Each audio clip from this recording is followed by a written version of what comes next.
2024학년도 대학 수학능력 시험은 교육과정을 벗어난 킬러 문항을 완전히 제외하겠다는 방침에 따라 이 변별력에 대한 관심이 컸는데요.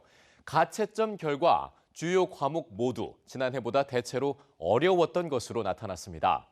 지난해엔 수학 성적이 당락에 큰 영향을 미쳤다면 올해는 모든 과목에 걸쳐서 변별력이 강화될 것으로 보입니다. 먼저 진태희 기자가 보도합니다. 올해 수능은 지난해 수능이나 올해 9월 모의평가와 비교했을 때 까다로웠던 평가가 많습니다. 실제 EBS가 수험생 가채점 결과를 토대로 분석해보니 국어 영역 표준점수 최고점은 어제 오후 9시 기준 146점을 기록했습니다.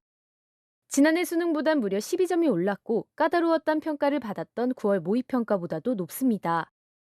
표준점수는 개인의 원점수가 평균 성적과 얼마나 차이가 나는지 보여주는 점수로 최고점이 높을수록 어려웠다고 해석하는 경향이 있습니다.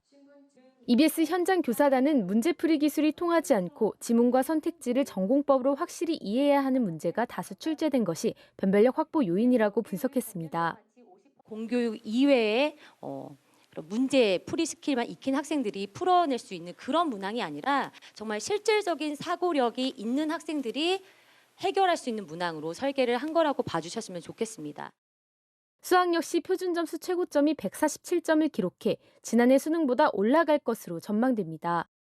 최상위권 변별력도 9월 모의평가보다는 훨씬 강화됐다는 분석입니다.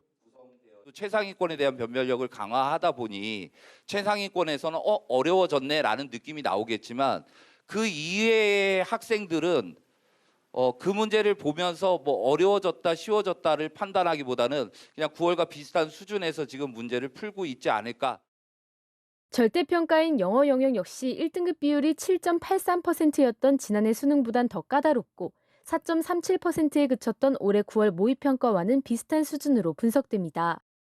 공교육이나 일상에서 친숙했던 소재 위주로 출제해 킬러 문항은 확실히 배제했지만 치밀한 독해와 사고력을 요구했기 때문입니다.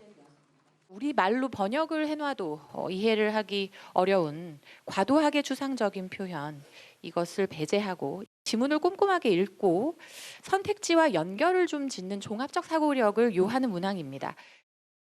전 과목 변별력이 올라가면서 지난해 수능에서 문제가 된 국어와 수학의 표준점수 최고점 차이는 다소 줄어들 것으로 보입니다.